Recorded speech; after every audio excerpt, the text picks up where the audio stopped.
A hablar acerca del final de los tiempos. Acuérdense que estamos en los últimos tiempos. Cristo ya viene pronto. ¿Cuántos lo creen? ¿Y cuántos quieren irse con el Señor? No todos quieren irse. No hay problema, quédate entonces. El que quiere irse se tiene que preparar.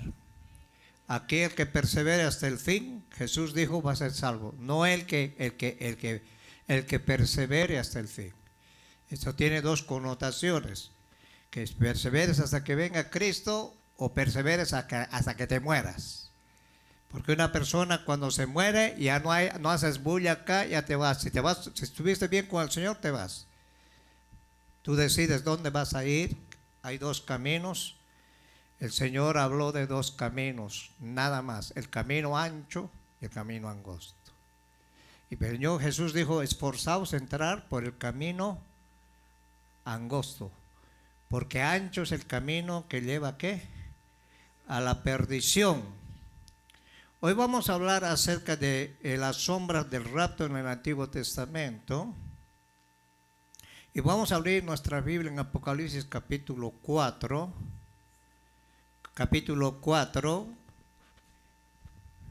Cuando lo tengan, un amén.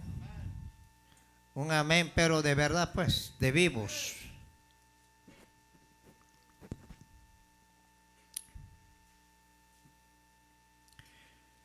Aquí Juan, el apóstol Juan, que estaba en la isla de Patmos, experimentó un arrebatamiento y eso simboliza cuando la iglesia sea levantada.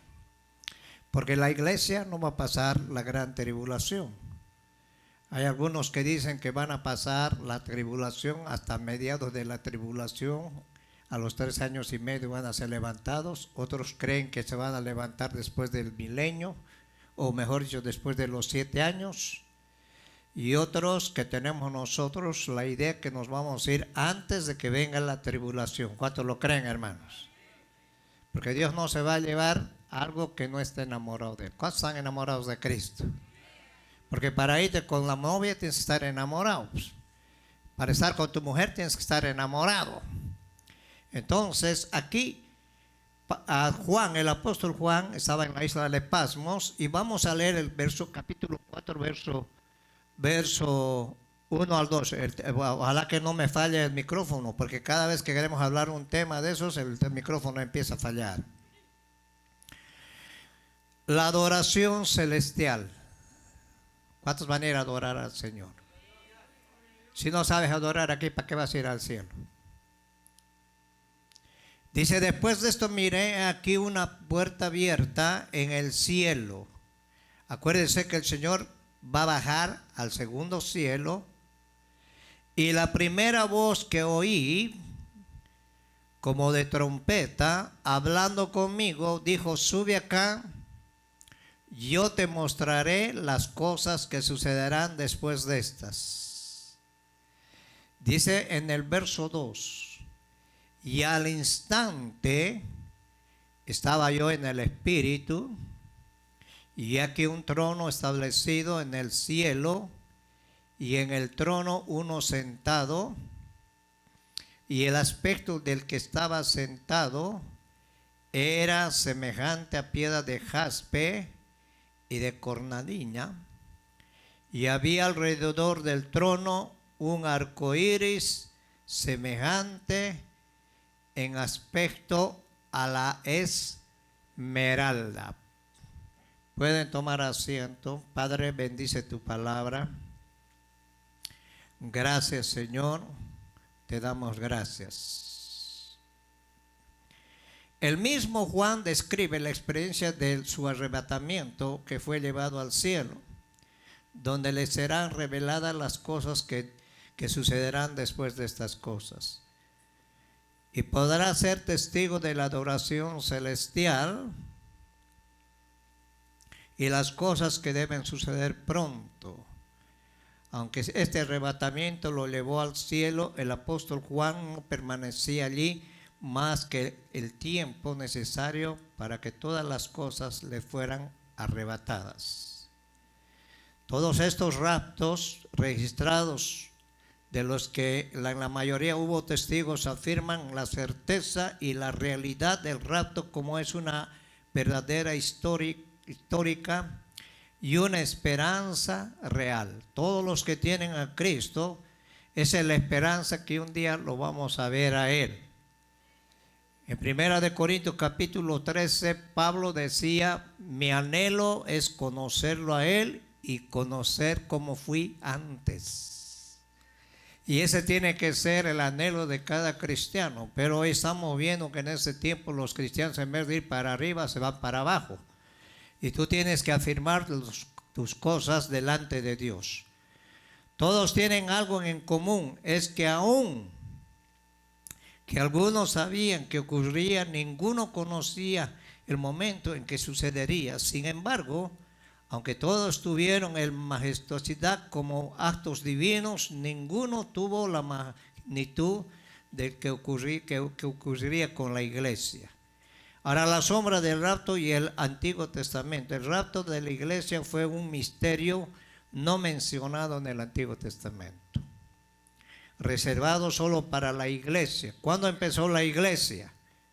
La iglesia empezó en Hechos capítulo 2. En Hechos capítulo 1 el Señor les dijo a la iglesia, a los discípulos, vayan al aposento alto para que sean investidos. Antes de que Jesús fuera glorificado, el Espíritu Santo se movía en diferentes personas, en los profetas especialmente. Pero cuando ya vino el Hechos capítulo 2, vino la magnitud del Espíritu Santo. Y ahora nosotros somos templo y morada del Espíritu Santo. ¿Están acá? Solo para la iglesia, revelado por Dios, solo el apóstol Pablo. Sin embargo, el Antiguo Testamento es la sombra de los bienes venideros, no la imagen de las cosas. Hebreos capítulo 10:1.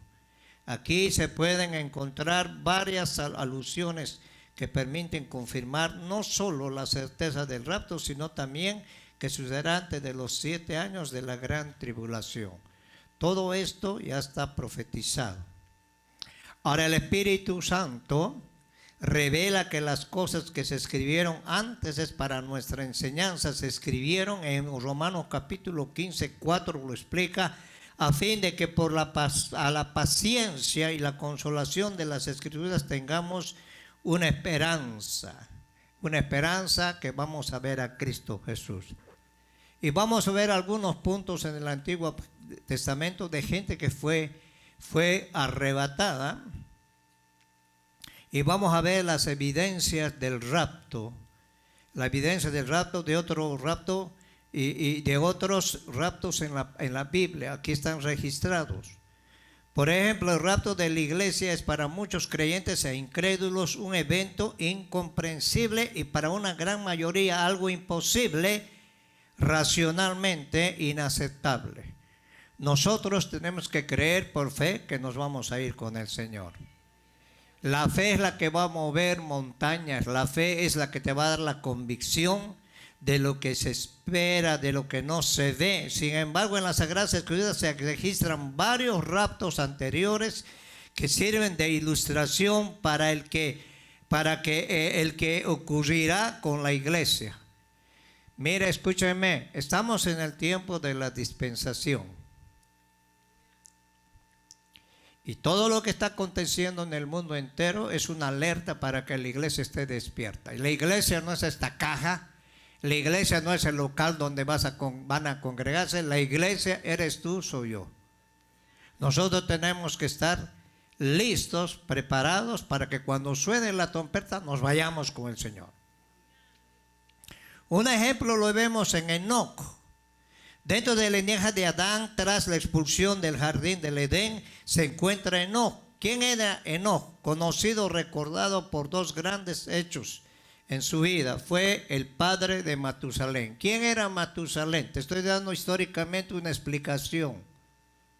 Matusalén, el hombre que más longevo del mundo prediluviano, que murió en los días del diluvio. Pero el hecho más trascendental es el que recordado en que desapareció porque Dios se lo llevó. Dios se lo llevó. Él vivía en un ambiente que no es tan diferente este tiempo, pero él dice que él caminó con Dios. Y eso nos indica a nosotros que tenemos que tener una comunión con el Padre, el Hijo y el Espíritu Santo. Tú puedes venir a la iglesia como oyente, venir cuando quieras, hacer lo que quieras, no hay problema, lo haces. Pero si no tienes una relación con Dios, hay un problema. Dice que en Génesis capítulo 4, 26, dice que los hombres comenzaron a invocar el nombre de Jehová cuando nació Adán, un hijo que se llamaba Enos. Los hombres empezaron a buscar de Dios. A partir de entonces la humanidad podía distinguir quién caminaba en temor y la presencia de Dios y quién no. La conducta piadosa de Enos debió haber tenido, hizo evidente para la gente que entonces tenía una comunión tan cercana con Dios como para afirmar que no caminó con Dios. Lamentablemente hoy en estos tiempos ya no se sabe ni quién es cristiano.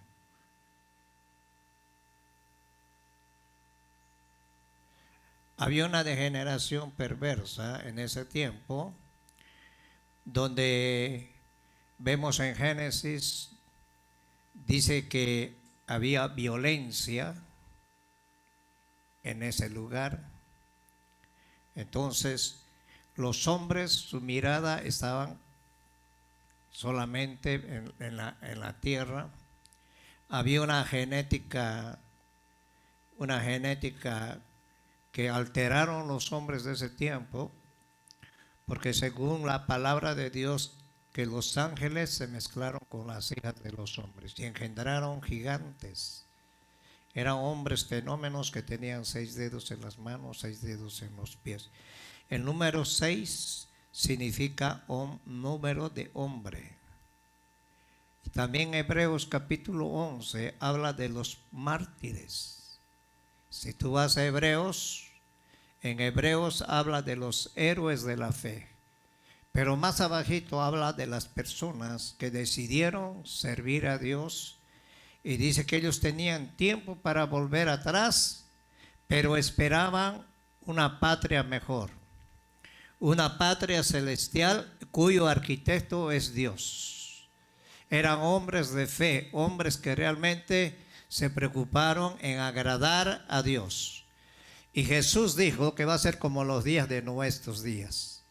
Esa última generación que vivimos son de 70, 80 años.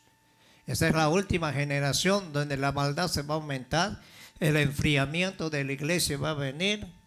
Hermano, y no tenemos que dejarnos engañar con el sistema de este mundo. Porque dice Juan, hijitos, vosotros sois de Dios y el mundo entero está bajo el maligno.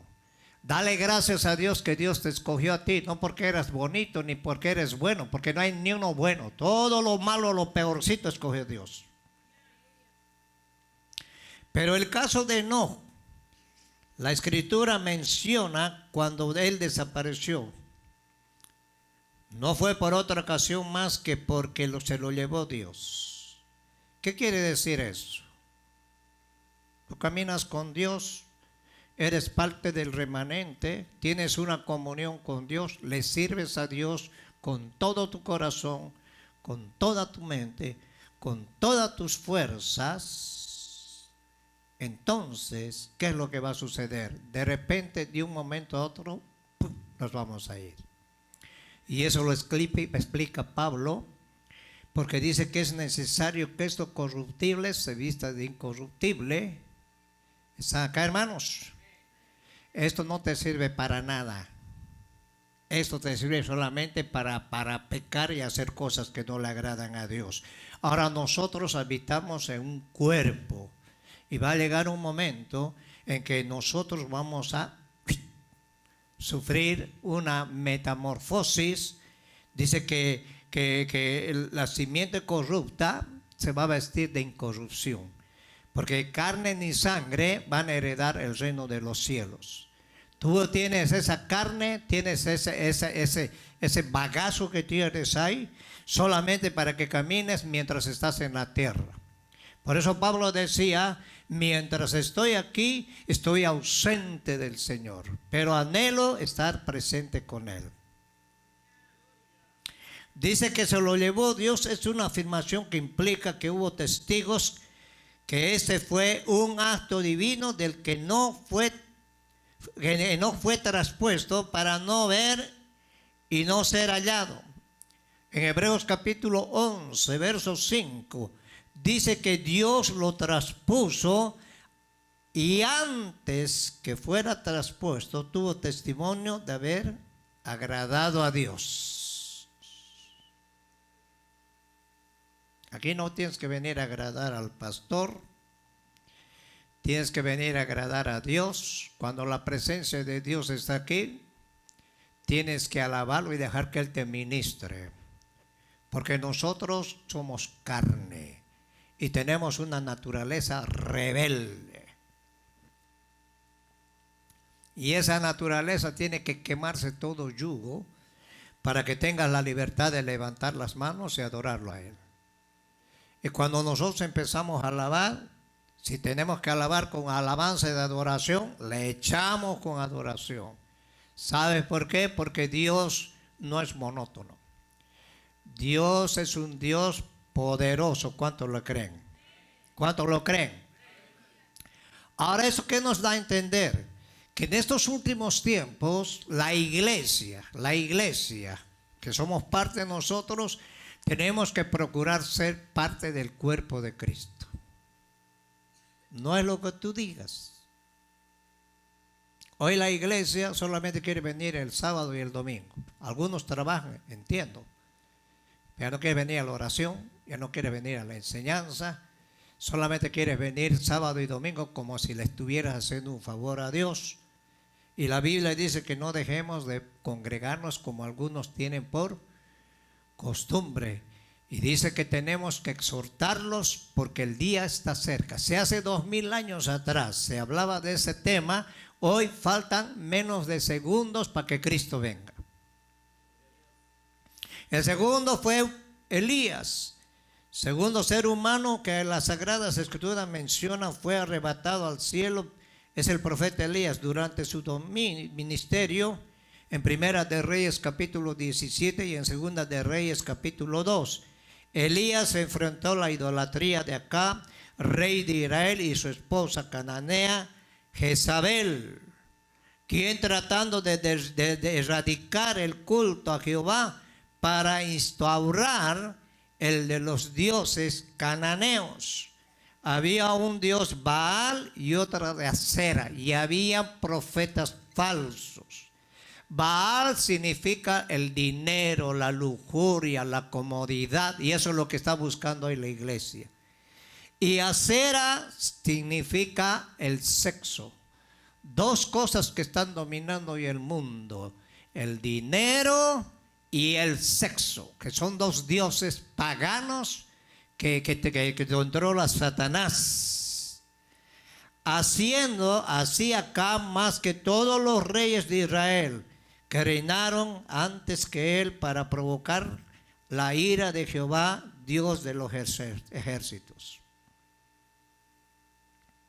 ¿Qué pasó cuando el pueblo de Israel y el rey Acab y su mujer empezaron a adorar a los ídolos? Dice que vino 3 años y medio de sequía. Israel no se arrepintió, motivando la denuncia de Elías ante el Señor. No quisieron reconocer, y Elías dijo en Primera de Reyes capítulo 19, 14, sentido un vivo celo por Dios de los ejércitos, porque los hijos de Israel dejaron el pacto de Dios, han derribado tus altares y han matado a espada ¿a quién? A tus profetas. Tú me puedes decir, yo no tengo ningún ídolo, pero tú Tú adoras más tu persona, adoras más tu casa, adoras más tu conveniencia, adoras más tu comodidad. Y esos son ídolos que te están apartando de Dios. Se te hace muy difícil poder servir a Dios. Hello. Por eso tú escoges los días y tú dices que estás bien con Dios. Y cuando vienes al templo, está la presencia de Dios ahí, no abres tu corazón para que Dios te ministre. ¿Están acá, hermanos? Elías caminó con Dios y al final de su ministerio Dios le ordenó ungir a Eliseo que lo sucediera como profeta en Primera de Reyes 19:16.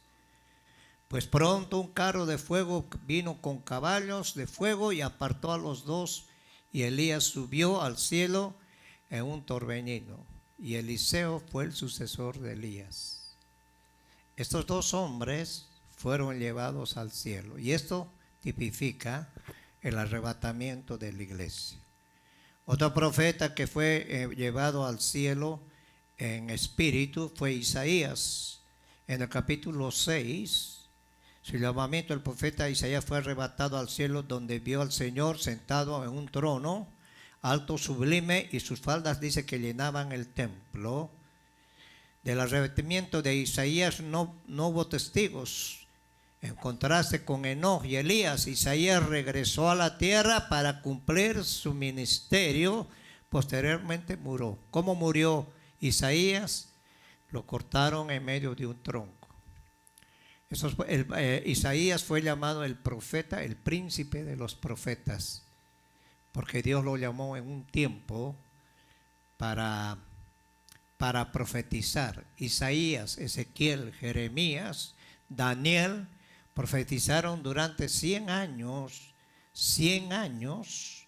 y nadie se convirtió, porque el pueblo se endureció. No endurezca tu corazón. Dice la Biblia, no endurezcáis vuestro corazón, le deis lugar al diablo. Tercero fue el Señor Jesús. Después de 40 días haber resucitado, viendo ellos los discípulos, fue alzado y le recibió una nube que ocultó de sus ojos, en Hechos capítulo 1:9. Y habiendo sido testigo del ascenso de Jesús al cielo, el apóstol Juan, en su visión de Apocalipsis, refiriéndose a Jesús, afirma que fue arrebatado para Dios y para su trono. Jesús fue arrebatado. Jesús en San Juan capítulo 14 dijo esta palabra: no se turbe vuestro corazón. ¿A quién les dijo? A los discípulos: ni tengan miedo. Si creen en mi Padre, crean también en mí. Porque en la casa de mi Padre hay muchas moradas. Si no fuera así, no les hubiera dicho. Ahora Jesús dijo una palabra: voy a preparar un lugar para vosotros. Y cuando venga, quiero que ponga atención en esta palabra, los tomaré a mí mismo.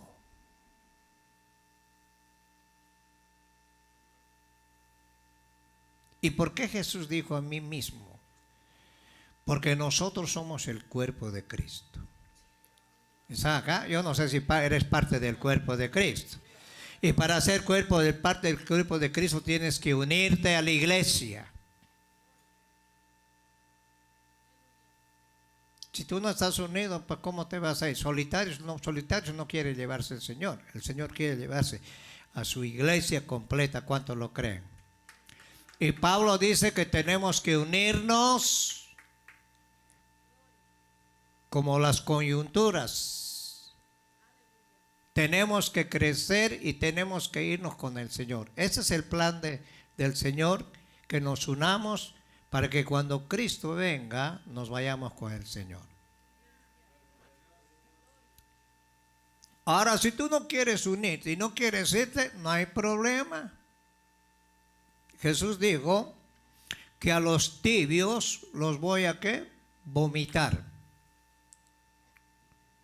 En la iglesia de la Odisea. Era una iglesia que tenía todo, pero estaban tibios. ¿Qué es una persona tibio? Ni fu ni fa. Entonces Jesús les dijo, tienen que calentarse. Dos extremos, o frío o caliente. No puedes tomar un café frío y no puedes tomar una agua caliente. En tiempo de sed vienes a pegarle agua caliente, te vas a vomitar. O si tomas algo que no escúcheme, o algo que no va a resistir tu cuerpo, ¿qué haces? Lo vomitas, lo expulsas. Entonces los tibios van a ser expulsados por Jesús. Ahora Felipe fue uno de los primeros discípulos de Jesús. Fue uno de los apóstoles. Después de la resurrección, del ascenso de Jesús al cielo, el ministerio de Felipe fue uno de los más activos. En Hechos capítulo 1, capítulo 8, dice que fueron esparcidos todos, menos los apóstoles. Y Felipe llegó a Samaria y vemos la historia que allá había un brujo que engañaba desde el más grande hasta el más pequeño. ¿Está acá? Y Felipe cuando llegó empezó a hacer milagros y sanidades. Puso en práctica lo que habló el Señor en el capítulo 28 de Mateo, donde les dijo, toda potestad me ha sido dada a mí, por tanto id y hacer discípulos a todas las naciones, bautizándolos en el nombre del Padre, el Hijo y Santo Espíritu, y enseñándoles que guarden todas esas cosas. Entonces, en la persecución, Felipe no se escondió, sino que empezó a poner en práctica lo que Jesús le dio. Y hoy la iglesia está al revés. La iglesia tiene miedo de ir a hablar el evangelio a la gente que está perdida. Ahora el Espíritu Santo ordenó a Felipe, ve hacia el sur, por el camino que desciende de Jerusalén a Gaza, el cual es desierto. Gaza es el lugar donde ahorita está la guerra, en Hechos 8:26. Y sin ninguna otra indicación, él obedeció. Porque el Espíritu Santo, quiero que pongan atención, le ordenó esta vez acercarse al carro de un alto funcionario etíope que escudriñaba las Escrituras. El negrito, el morenito de Candace, venía de adorar de Jerusalén, leyendo el pasaje de Isaías 53, y no entendía, no comprendía. Entonces el Espíritu Santo le dijo, ve, acércate a ese carro y siéntate. Y cuando Felipe se acercó al carro de este hombre, le preguntó, ¿entiendes lo que lees? Y él le dijo, ¿cómo voy a entender si no hay quien me explique? Entonces cuando él entendió, llegaron a un lugar donde había agua y dijo, ¿qué impide que yo sea bautizado? Y se bautizó el eunuco y dice que el Espíritu arrebató a Felipe. Y el eunuco no lo vio más. Felipe fue y se encontró en Azoto. En los primeros años de la iglesia había un poder tan poderoso donde el Señor los movía así.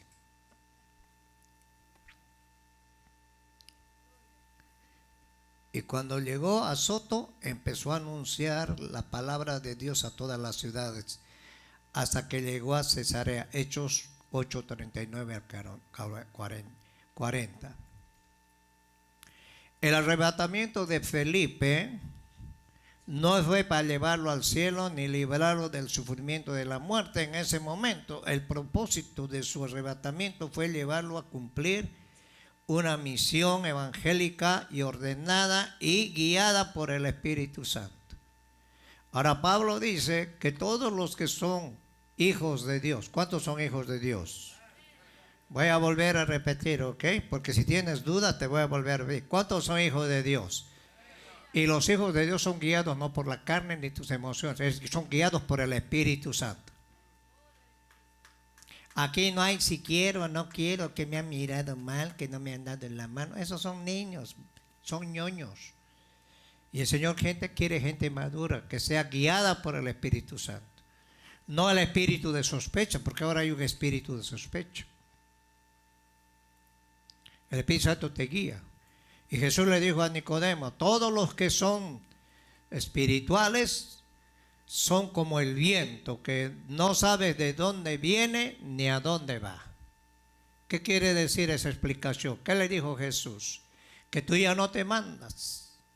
A Pedro le dijo antes, Pedro, que fueras cristiano, antes que me conozcas, tú ibas donde querías, hacías lo que te daba la gana, pero ahora otro te va a llevar donde tú no quieres. ¿Y de qué estaba hablando Jesús? Del Espíritu Santo. Pablo, en 2 de Corintios capítulo 12, 2 al 4, él contó una experiencia que tuvo. Y él dijo, conozco a un hombre, mira la humildad de Pablo, en Cristo, que fue arrebatado hasta el tercer cielo, al paraíso, donde oyó palabras inefables que no les es dado al hombre y expresar.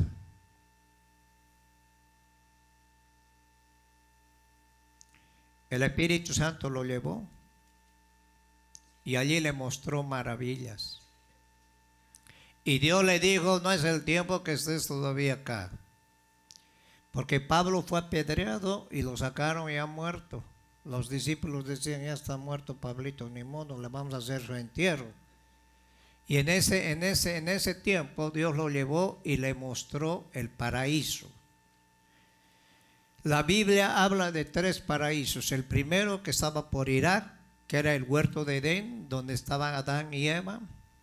Fueron expulsados. El segundo paraíso lo vemos en el seno de Abraham, donde estaba dividido el infierno. Estaba el seno de Abraham aquí, los que estaban esperando a que Jesús viniera y resucitara. Y estaba el infierno, donde estaba el rico en lugar de tormento. Había una división, había una cima. Y cuando Jesús resucitó, todos del seno de Abraham, vámonos para arriba al tercer paraíso. Una persona cuando muere en Cristo, te voy a decir esto, porque hay muchos cristianos, ay, mi abuelito debe estar mirándome, tu abuelito ni te mira ni nada. El paraíso es un ambiente diferente. Cada que una persona sube, lo primero que el Señor le cambia el disco. ¿Sabes qué es el disco? Ese cerebro que tienes. Ya no te acuerdas de la tierra. Imagínate que una madre se vaya con el hijo malcriado que se quedó. Ay, mi hijo, Señor, ay, estoy llorando, Padre. No, ahí te olvidas, ahí hay gozo, hay alegría. Ahí vas a subir jovencito, jovencita. Bueno, si quieres darle palmas al Señor, si le crees. Es lo que dice la Biblia. Y bienaventurados los que mueren en Cristo, porque van a ir a un lugar mejor, muchísimo mejor. Y ese es el lugar de nosotros, ese es el lugar que Jesús preparó para que nosotros nos vayamos. Por eso es que Pablo no se preocupaba, decía, mira, yo quiero estar mejor con el Señor, que es muchísimo mejor a estar aguantándolos a ustedes, pero por causa de ustedes me he quedado todavía. Por eso cuando él lo decapitaron y lo mataron, él tranquilo dijo, Señor, he peleado la buena batalla, he guardado la fe, por lo cual me espera una corona de vida a mí, y no solo a mí, sino a aquellos que aman a Cristo. Para que tú recibas esa corona de vida tienes que amar a Cristo, pero amarlo de verdad, con toda tu mente, con toda tu alma, con todo tu corazón. Si lo amas a medias, no vas a subir. El último fue Juan. ¿Quién era Juan? El discípulo amado, fundador de las iglesias de Esmirna, Pérgamo, Sardis, Filadelfia, Laodicea, Teatira, las cuales junto con Éfeso están dirigidos los mensajes con los que comienza el libro de Apocalipsis. Y fue enviado a Éfeso, a Roma, donde sufrió martirio y lo echaron en un caldero. Había unos calderos que hacían con aceite comestible de bronce y los amarraban a los discípulos y les decían: ¿quieres salvar tu vida? Niega a Jesús y maldícelo. Y la gente que tenía la convicción sólida decía: no, pum, lo quemaban, los cocinaban así como fritan las mojarras. Y lo metieron a Juan, y Juan lo sacaron y estaba bien, porque Dios lo preservó. ¿Por qué lo preservó el Señor? Porque Él tenía que escribir el libro de revelaciones. Por eso tú tienes que estudiar Génesis y tienes que conocer Apocalipsis para saber quién eres en Dios. ¿Ah?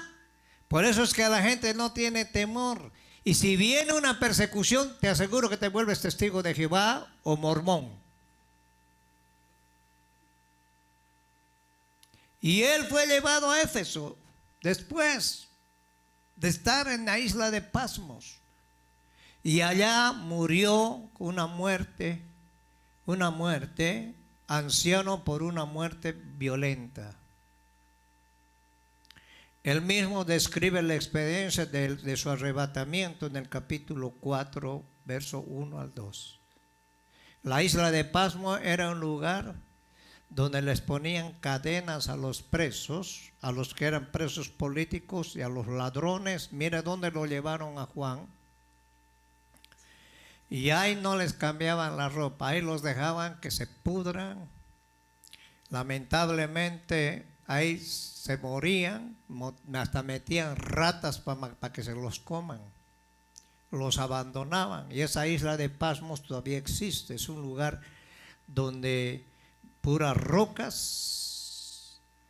Entonces son lugares donde el Señor le dio la revelación a Juan. Y Dios le dio la revelación a Pablo acerca del arrebatamiento. Hoy el arrebatamiento, ese tema está siendo muy peleado. Mucha gente dice que eso inventó una niña. La iglesia está siendo atacada, que no va a haber arrebatamiento, que eso es mentira, que Jesús nunca habló de eso. Y Jesús habló que iba a preparar un lugar para nosotros. ¿Ah? Por eso en Romanos capítulo 15, verso 4, el Espíritu Santo revela que las cosas que se escribieron antes para nuestra enseñanza se escribieron a fin de que por la paciencia y la consolación de las Escrituras tengamos esa esperanza en Cristo Jesús. Enoc fue traspuesto para no ver muerte, Hebreos 11:5, es decir, arrebatado antes que cayera el juicio de Dios en el diluvio universal en los días de Noé. Noé fue advertido por Dios acerca de cosas que aún no se veían. Con temor preparó el arca en que su casa se salvase. Hebreos 11:7. Y los seres humanos en el tiempo de Enoc, te voy a decir, no entendieron hasta que vino el diluvio. ¿Sabe qué quiere decir la palabra no entender? Perdieron la noción, no le creyeron a Enoc. Y Enoc, el mismo tema. Ahora las iglesias ya no quieren predicar acerca del arrebatamiento. ¿Qué quieren hacer con la iglesia? Entretenerla y que todo va a ir bien. Y de repente va a venir como un lazo y se va a llevar a todos los que realmente están preparados. Noé y su familia, ¿qué hicieron? Creyeron y fueron salvadas de las aguas en el arca de Dios, que ordenó construir a Noé. Todos los demás habitantes perecieron bajo las aguas. Ahora Dios hizo un pacto con Noé, puso un arco iris y le dijo: esta es la señal para que la tierra no sea destruida por agua. Pero hoy dice que los cielos y la tierra, apóstol Pedro, están reservados para el día del gran juicio de Dios, donde los cielos se van a doblar. Pedro vio toda la atmósfera de la guerra nuclear que hoy va a empezar a ver. Y lamentablemente todos los países se están armando hasta los dientes. Yo no sé para qué se están armando, para su propia destrucción. Y la Biblia registra que la tercera parte de la humanidad va a desaparecer. Solo una parte va a quedar. Y antes que venga todas esas cosas, la iglesia se tiene que ir con el Señor. Los que quieran irse. Otro hombre fue José, el hijo de Jacob, a quien sus hermanos vendieron un tipo de Cristo en varias maneras. José, muchacho de 16 años, empezó a tener sueños proféticos. Y él no entendía esos sueños. Dios le dio esos sueños a José. Y José, como era un muchachito, hijito de papá, hasta su túnica colores le hicieron, y sus hermanos tenían envidia porque su papá lo amaba a José. Y le dio la orden de controlarlo a sus hermanos. Y cuando él empezó a contar ese sueño, sus hermanos lo odiaron. Un día le llevó comida, lo vendieron a un grupo, no sé si eran de madianitas o no sé qué. De ahí fue llevado con Potifar de esclavo, pero dice que Jehová estaba con él. ¿Con cuántas monedas lo vendieron a José? 20 monedas. A Jesús lo vendieron por 30, 10 más. Entonces José tipifica a Cristo. ¿Cuál era el plan de Dios? Salvar a Egipto de la hambruna que iba a venir, de los 7 años de hambruna,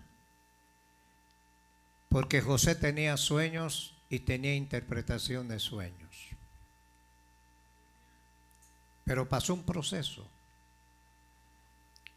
Fue seducido por una mujer, por el marido del patrón. Fue acusado, fue a la cárcel. En la cárcel Dios se glorificó en su vida. Una de las cosas que tenía José es que él nunca se vendió. Hoy los cristianos se venden por cualquier cosa, hermano. ¿Ah? Entonces, ¿qué pasó? Cuando llegó el tiempo de Dios, ya saben ustedes la historia, ya no quiero contarles porque no vamos a quedar mucho tiempo ahí. Dios lo exaltó, le dio una mujer virgen, que no era, ¿qué? Judía, era gentil. Y quiero explicarte esto. Dice San Juan capítulo 1:11, Jesús vino por los suyos y los suyos no lo recibieron. Israel dijo: nosotros no queremos a Jesús. ¿A quién escogen?, dijo Pilato. A Barrabás. Y aparte de eso dijo: la sangre de ese hombre, de Jesús, que venga sobre nuestra generación. Les echaron la maldición. Pero a todos los que le recibieron les dio potestad de ser hechos hijos de Dios. Esos no son engendrados de carne ni sangre, sino por medio de la palabra de Dios. Y ese pueblo somos nosotros los gentiles. Hello. Ahora si Israel falló, la iglesia falla, va a haber otro problema.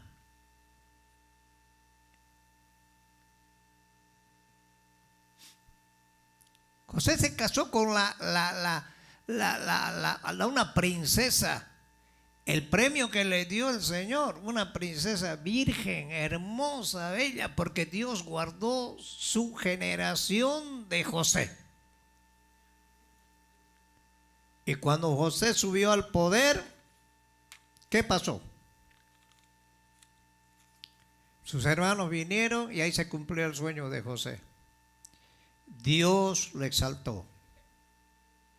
Ahora nosotros, la iglesia, estamos compuestos no solamente por judíos, dijo Pablo, sino que hay de todo tipo de personas.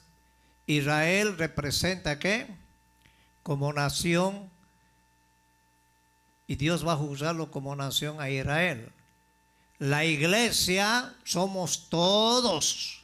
Ya no hay gentil, ya no hay escita, ya no hay hombre, ya no hay mujer, ya no hay salvatrucha, ya no hay guatemalteco, ya no hay boliviano, todos somos uno en Cristo Jesús.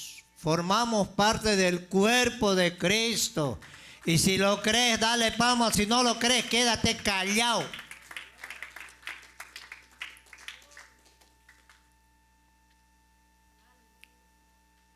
Todo esto nos lleva a lo que Dios va a hacer con la iglesia. Pablo dice que cuando Jesús murió, resucitó, el velo del templo se rasgó. Hay mucha gente que no entiende eso. La gente viene pensando que le van a hacer un favor. ¿Sabes que tú no le haces ningún favor a Dios viniendo a la iglesia?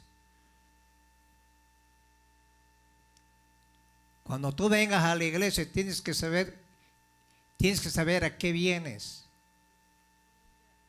Si te gusta el mensaje, lo aceptas. Si no te gusta, te largas, ni el talento compras. Es porque no has aprendido a valorar lo que es de Dios. Cuando tú valoras lo que es de Dios, vas a amar a Dios y vas a amar la iglesia.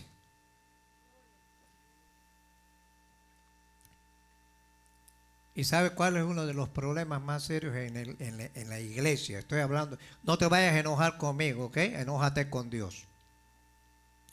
Es la ignorancia a la palabra.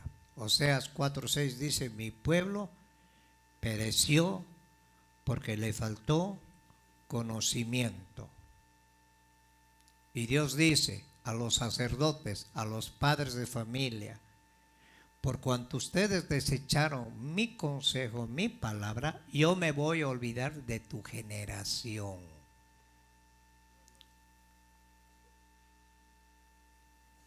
Ay, eso no me gustó, pastor. Pues quítalo esa palabra ahí de tu Biblia.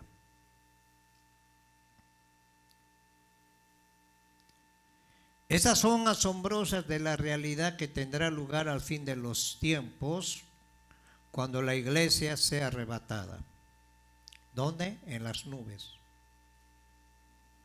Si vamos a 1 Tesalonicenses, y a su nombre, hermanos, hoy vamos a entrar en la palabra ahora.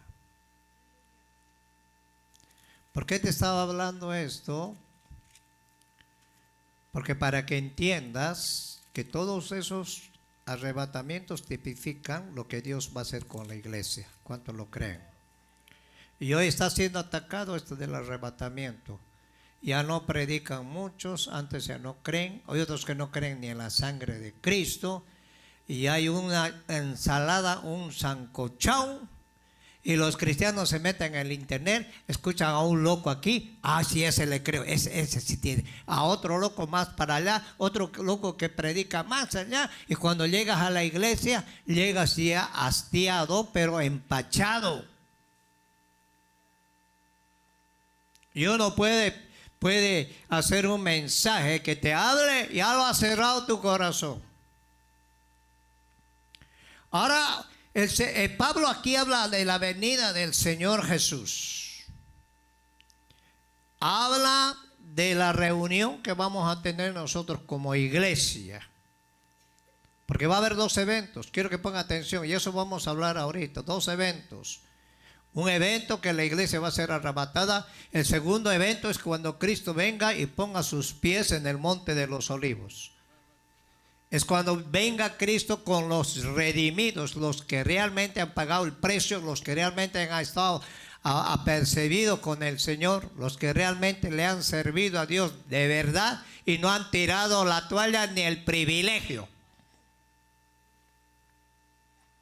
Y dice Pablo aquí: tampoco queremos, hermanos, que ignoréis acerca de los que duermen, para que no os entristezcáis como los otros que no tienen esperanza. Había un problema en Tesalónica. Habían cartas que mandaron diciendo que no había arrebatamiento, o que el arrebatamiento ya había venido. Porque si creemos que Jesús murió, ¿cuántos creen que Cristo murió? ¿Cuántos creen que Cristo resucitó? Así también el Padre, Dios, traerá con Jesús a los que durmieron en Él. Por lo cual os decimos esto en palabras del Señor, que nosotros que vivimos, que habremos quedado hasta la venida del Señor, no precederemos a los que durmieron, porque el Señor mismo, con voz de manto, con voz de trompeta de Dios, descenderá del cielo, y los muertos en Cristo resucitarán primero. Luego nosotros, los que vivimos, los que hayamos quedado, seremos ¿qué? Arrebatados, raptados juntamente con ellos en las nubes, para recibir al Señor. ¿Dónde? En el aire. Así estaremos siempre con el Señor. Y Pablo les dijo: aliéntense, desalentados los unos a los otros con estas palabras. La iglesia debía estar alegre, hermano. La iglesia debía estar diciendo: Señor, mira todo lo que está aconteciendo, ya está escrito en tu palabra, así que me voy a poner. ¡Ay, no! Llegas tarde, se te dice algo, te haces el loco ahí, mira las estrellas y te enojas, y tienes el descaro todavía de enojarte. A ver, le digo: Señor, ¿este está contigo o está con el otro? Ahora la Biblia habla del día de Cristo y el día del Señor. Quiero explicarle esas dos partes, ¿ok? La Biblia revela que hay diferentes periodos de tiempo llamados etapas o dispensación. Estamos en el tiempo de la dispensación, las cuales se caracterizan particularmente con la manera en que Dios trata a la humanidad con la humanidad. Por ejemplo, el cuerpo de Cristo. ¿Cuántos son cuerpos de Cristo? ¿Qué es la iglesia? Fue una revelación desconocida bajo el Antiguo Testamento, porque Israel y la iglesia son dos entidades completamente diferentes. Y te voy a explicar eso. Cada uno determina un periodo de tiempo diferente. De igual manera, el rapto de la iglesia es un misterio solo revelado durante el Nuevo Testamento por el apóstol Pablo, a quien Dios lo llamó para darle la revelación.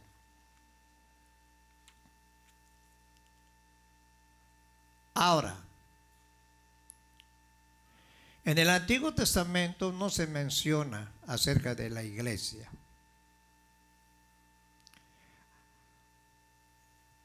Hubo otros raptos que sucedieron, sombras del rapto que sucederá muy pronto. Nosotros, les voy a decir, nosotros como iglesia no esperamos la segunda venida de Cristo. Nosotros esperamos el arrebatamiento de Cristo. El arrebatamiento donde el Señor se lo va a llevar a la iglesia. ¿Cuántos lo creen, hermanos? ¿Ah? Los que van a venir esperando la segunda venida de Cristo va a ser cuando Cristo vuelva a poner juicio, Va a venir a tratar con Israel. Israel ahorita está en la banca, ahí tranquilos, y nosotros entramos en el plan de Dios. Y eso es lo que explica Pablo en Romanos capítulo 11. Ahora estos dos eventos, el día de Cristo y el día del Señor, son completamente distintos, aunque completaron el uno con el otro. Es como estar en la orilla del mar y sentir las olas que vienen una sobre la otra, pero con distinto tiempo y fuerza. La equivocada comprensión de la palabra de Dios hace imposible entender las diferentes dispensaciones, una seguida de la otra, que Dios estableció. Por ejemplo, muchos cristianos no hacen diferencia alguna entre el reino de los cielos, que el reino es visible y físico, que Jesús prometió a los judíos en los evangelios. ¿Cuáles evangelios? De Mateo, Marcos, Lucas. El reino de los cielos. Por eso en Mateo capítulo 4 Jesús dijo: arrepenteos porque el reino de los cielos se ha manifestado.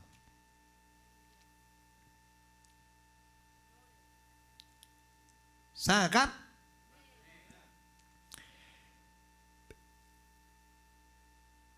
Y el reino de Dios, a cual pertenecen todos los nacidos de nuevo, que habla del día de Cristo.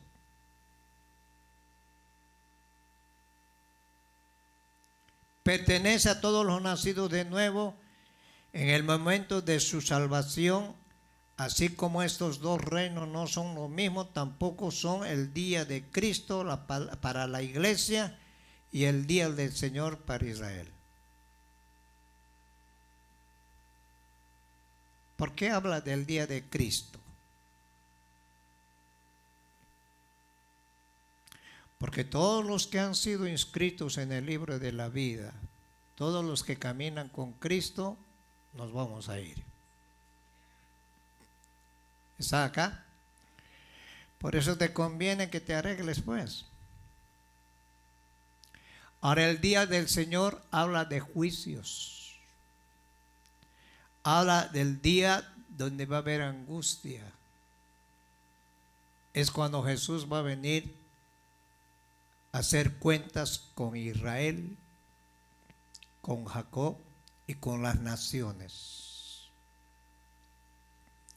Ahora, la frase día de Cristo aparece 3 veces en el Nuevo Testamento. Si vamos a Filipenses, estoy un poquito más atrás, creo, de Tesalonicenses. Filipenses, abre tu Biblia, Filipenses 1:6. Y estando persuadido de esto, que el que comenzó en vosotros la buena obra la perfeccionará hasta el día de ¿qué? De Jesucristo. Es el día del Señor, el día de Cristo.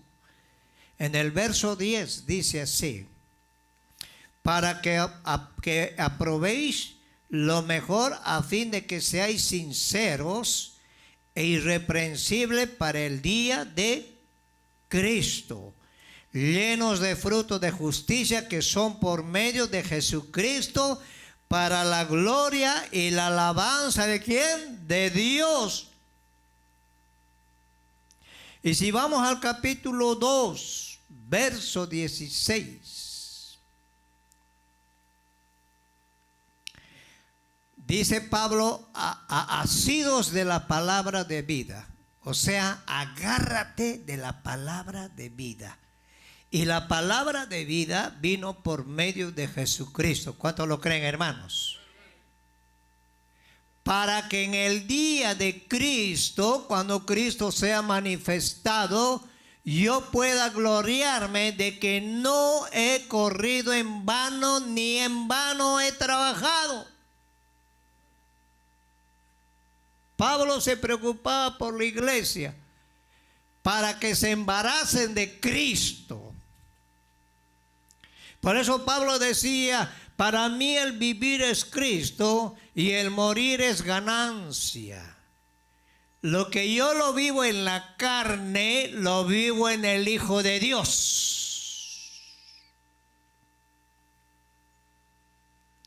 Y aún sufro dolores de parto hasta que la iglesia sea formada.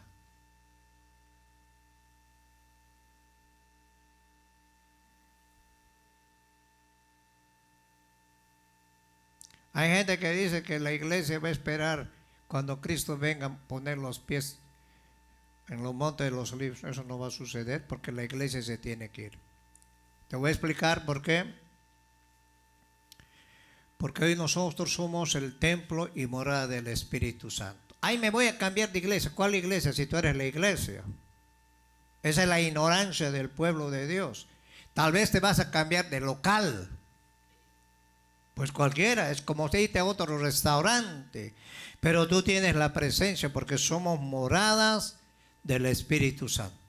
Por eso Pablo dice, no contristéis al Espíritu con el cual fuiste sellado. Cuando tú contristas al Espíritu Santo, ya no te entra nada para acá, ni para acá, ni para acá, ni por ningún lado. Cerraste completamente tu entendimiento.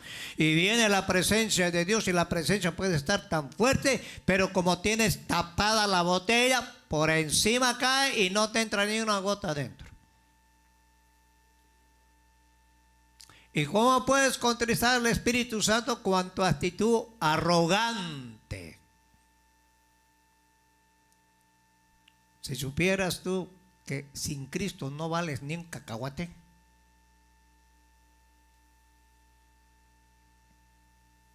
Pero como somos orgullosos, pensamos que venimos a hacerle un favor. ¿Sabes que Dios tiene millones de ángeles que cantan una maravilla? Pero Él se contenta cuando la iglesia le alaba a Él. ¿Están acá? ¿Están aquí, hermanos? ¿Ah? Ahora nosotros tenemos que estar en conexión con el rapto. Yo no espero la segunda venida de Cristo. Yo espero que Cristo venga y me lleve. Ahora el rapto de la iglesia, el apóstol Pablo conecta estos dos eventos cuando se dirige a los hermanos de la iglesia tesalónica, que habían recibido una supuesta carta de él diciendo que el rapto de la iglesia ya había sucedido y que ellos se habían quedado. Eso causó una revuelta porque había gente que mandaron cartas con la firma de Pablo, y Pablo les explicó acerca de corregir esa herejía. Pablo les escribe explicándoles que el rapto de la iglesia aún no había sucedido, pues según Tesalonicenses, antes de eso debería suceder dos cosas. Si vamos a 2 Tesalonicenses, ¿qué es lo que va a suceder antes de que venga Cristo? Y hoy estamos a punto de eso, porque la iglesia está apostatando. Congregacionalmente, iglesias que se han vendido, se han apartado de la verdad y están hablando fábulas. Y esa profecía que dio Pablo fue para estos tiempos últimos, donde la iglesia es una ensalada. Por eso es que la gente anda, los cristianos andan confundidos, andan atormentados, andan con miedo, andan y no han puesto su fe en Cristo Jesús. Y Pablo tuvo que explicar, porque había gente malintencionada. Siempre en la iglesia va a haber gente malintencionada. Yo no me preocupo. Cuando Jesús predicaba, ahí estaban los fariseos y los saduceos en plena línea. ¿Para qué? Para criticarlo, para ver en qué iba a cometer el error. ¿Por qué estamos hablando de esto?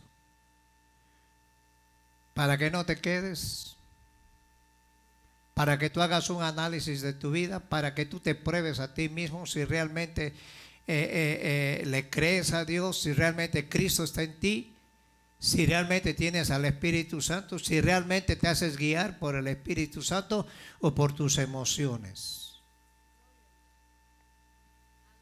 Las emociones no te sirven. ¿Ahora es malo tener emociones? No. Pero lo que te va a servir es la guianza del Espíritu. Bueno, a ver si compras el talento, ¿no? Ahora habla la manifestación del hombre de pecado. Juan dice que hay un espíritu del anticristo. Ya Juan habló acerca de eso. ¿Quiénes son los anticristos? Los que un día estuvieron en la iglesia, recibieron la palabra, recibieron la llenura del Espíritu Santo, se enfriaron y cambiaron la doctrina. Dios te puede perdonar un pecado de carne, te puede perdonar, te puede restaurar, pero que Dios te perdone una blasfemia contra el Espíritu Santo, no vas a tener perdón ni en este siglo ni en el siglo venidero.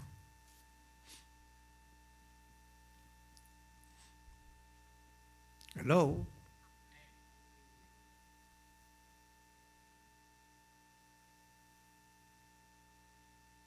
¿Están acá todavía, hermanos? ¿Ah? Ahora mira lo que dice capítulo 2 de segunda de primera de Timoteo o segunda de Tesalonicenses. ¿Segunda o primera? Es segunda. Pero con respecto a la venida de nuestro Señor Jesucristo y nuestra ¿qué? Reunión con Él. Aquí hace un énfasis Pablo. Habla a la iglesia de Tesalónica, nuestra reunión con Él. Y Él dice, os rogamos, hermanos, que no os dejéis mover fácilmente de vuestro modo de pensar, ni os conturbéis, primero, ni por espíritu, ni por palabra, ni por carta como si fuera nuestra, en el sentido de que el día del Señor está cerca. Hace 2000 años Pablo ya decía que el Señor estaba cerca.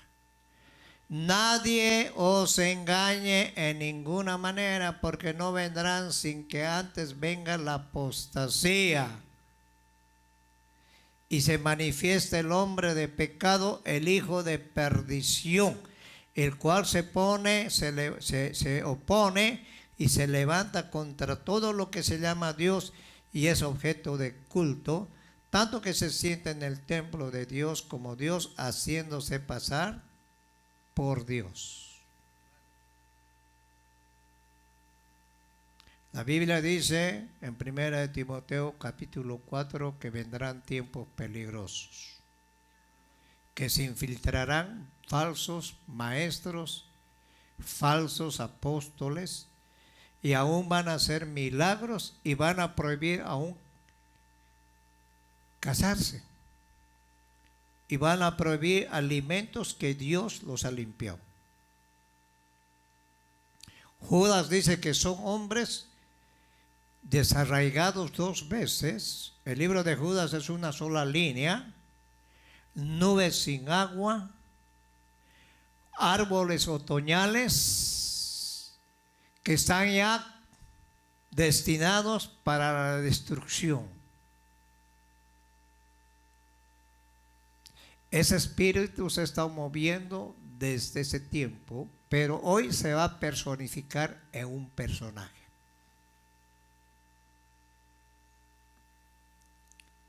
Y los de la ONU dijeron, estamos esperando a un hombre que gobierne el mundo, porque los gobiernos ahora es un desastre. Se ha perdido la moral. Están empezando a poner leyes que van en contra de las leyes de Dios. Y es una degeneración donde solo Dios nos va a librar de toda esa basura. a los que estén agarrados de Cristo. Así que más te vale que te agarres de Cristo, y si te vas a congregar, congrégate bien, sírvele a Dios con amor. Si has perdido todo ese deseo, volvé a los caminos de Dios.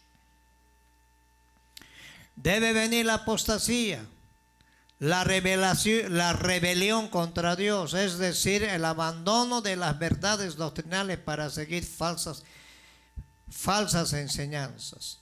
Mateo 24, 10 al 11. Jesús dijo: muchos tropezarán, entonces muchos falsos profetas se levantarán y engañarán no a pocos, a muchos. Hoy está de moda apostolitis.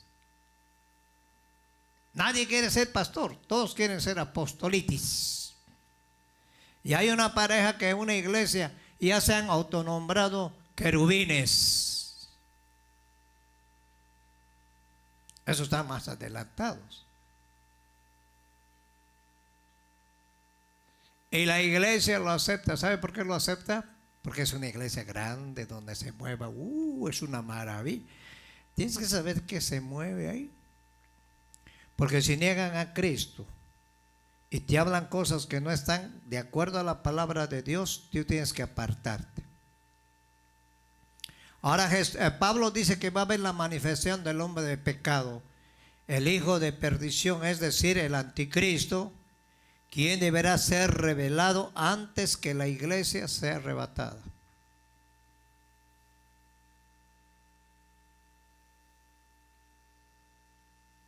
Ahora, para irte con el Señor, prepárate pues. ¿Qué podemos hacer? Si te llamo la atención, te vas a enojar, porque andas más carnal que espiritual. Algunos cristianos tal vez tengan el discernimiento para reconocer al anticristo. Otros tal vez no. De todas maneras, la iglesia será raptada o arrebatada inmediatamente. La Biblia que revela el día de Cristo debe ser un evento esperado con gozo. Escúcheme, y consuelo por todos los cristianos, pues ese día, el día del Señor mismo, con voz de mando, con voz de arcángel, con trompeta de Dios descenderá del cielo, y los muertos en Cristo resucitarán primero, y nosotros los que vivimos, los que hayamos quedado, seremos arrebatados con ellos. ¿Dónde? En las nubes, para recibir al Señor en el aire. En síntesis, el día de Cristo inicia con el descenso de Jesús por los suyos y culminará con el rapto de la iglesia. En cuanto al día del Señor, este día será iniciado también por Jesús, pues comienza una vez haya tenido lugar el rapto de la iglesia para ser llevado y presentado ante el tribunal de Cristo, celebrar posteriormente las bodas del Cordero, que eso habla en Apocalipsis 19, 7 al 9. Después de esto tendrá lugar la segunda venida de Jesús para derrotar al anticristo y establecer su reino milenial. Vamos a ir a Apocalipsis 19. ¿Cuántos están contentos? Ya se les fue la gasolina. ¿Cuántos están contentos? ¿Ah? Tienes que estar contento pues. Porque la persona que no está contenta con lo que Cristo hizo, entonces hay un problema ahí. Y ahora dice aquí: gocémonos, alegrémonos, démosle gloria, porque han llegado las bodas del Cordero y su esposa se ha preparado. Y a ella se le ha concedido que se vista de lino fino, limpio, resplandeciente, porque el lino y fino y las acciones son acciones justas de los santos. ¿Las acciones justas de quién? De los santos. ¿Cuántos santos hay aquí? El mismo día o un poco después del rapto de la iglesia, el anticristo celebrará un pacto de paz. Hoy quieren un paz. Por eso han puesto ese acuerdo de Abraham. y donde el problema es Israel. Por 7 años entre árabes, judías, dando el inicio del periodo de la tribulación, de lo que habla Daniel 9:27, Apocalipsis 6:1. Dice en Daniel 9:27, a los 3 años y medio, dice que confirmará el pacto del anticristo. Y va a venir la abominación desoladora. En Apocalipsis 6:1 habla del personaje que va a venir a la tierra, que es muy diferente a Apocalipsis 19, donde Jesús viene con diademas y ahí tiene un cinto dorado y un hombre y viene bañado en sangre. En cambio, el capítulo 6 habla de un hombre que viene con un arco pero sin flecha. Va a ser un hombre diplomático que va a tener un carisma que la gente cuando lo mire lo va a empezar a adorar. Ahora el día del Señor incluirá los siguientes eventos: tribunal de Cristo, puesto los creyentes estarán en el cielo. El surgimiento del anticristo, falsos milagros, señales milagrosas, segunda de Tesalonicenses 2:8-9, el engaño de hacer creer que el anticristo es el Mesías, el sello de los 144,000 judíos, habla en Apocalipsis 7 del 1 al 7 y 14 del 1 al 7. La marca de la bestia, capítulo 13, la violación del templo, la reunión de las naciones contra Israel. Lo que están haciendo ahorita son principios de dolores. Las bodas del Cordero en el cielo, la batalla del Armagedón, la segunda venida de Cristo. Satanás será atado por 1000 años. Lo van a mandar al lago, va a ir a estrenar. ¿Qué van a estrenar primero? El falso profeta y el anticristo. Y el diablo va a ir a hacer sus... Y todos los que no se hallaron inscritos en el libro de la vida, Apocalipsis 20:11, van a ser lanzados al lago de fuego, van a estar eternamente. El infierno va a entregar sus muertos, el mar va a entregar sus muertos, la muerte y el Hades van a ser lanzados todos al lago de fuego. Esa es la segunda muerte. Por eso el Señor quiere que nos preparemos. ¿Está acá? El reino milenial de Jesucristo con sus santos. Vamos a venir a reinar con Él 1000 años. El juicio del gran trono, el capítulo 20. Eso lo vamos a hablar después. Ahora Jesús dio una palabra en Mateo y con esto terminamos.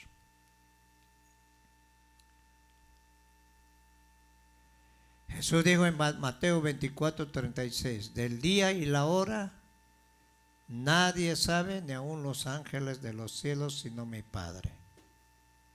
Hay una secuencia de eventos revela en las Sagradas Escrituras para que el mundo, especialmente la iglesia, estemos atentos a las señales que anunciarán su proximidad. Los que creen y abriguen la esperanza a la que han sido llamados, y los que aún no creen se convenzan de la verdad y la realidad de todo anunciado y se arrepientan y se vuelvan al Señor. ¿Qué es un arrepentimiento? Sacudirte, analizar tu vida, cómo estás, humillarte delante de Dios, porque nada hemos traído y nada te vas a llevar. Ahora, si piensas que te vas a llevar algo, ya estás ignorante, nada te vas a llevar. Yo no he visto ningún muerto que se lleve su casa, que lo entierren con su carro. Peladitos venimos y te dieron una buena nalgada. Y está vivo. Como dijo un siervo, nacemos llorando y a veces nos vamos llorando. Y nada hemos traído y nada nos vamos a llevar. Y Cristo viene pronto. Eso va a ser individual. Si tú quieres servirle a Cristo, sírvele con todo tu corazón.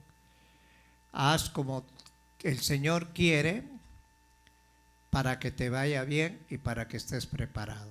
Cuando Cristo venga, volamos todos. ¿Están acá, hermanos? ¿Por qué razón? Porque no puede coexistir dos iglesias. No va a estar el templo ahí en Jerusalén y vamos a estar nosotros. No, la iglesia se tiene que ir, la que ha sido lavada con la sangre de Cristo, y ahí se va, ¿cómo se llama? Construir la tercera iglesia, la que anhelan los judíos. Pero la iglesia, nosotros la verdadera, no vamos a estar ahí. Ponte de pie y vamos a darle gracias a Dios. Qué silencio, hermano. A ver, ¿dónde está la pianista? Vamos a darle una alabanza al Señor y nos vamos a ir. Levanta tus manos y dale gracias a Dios. Si te queda todavía suspiros, agárrale la mano a tu hermano.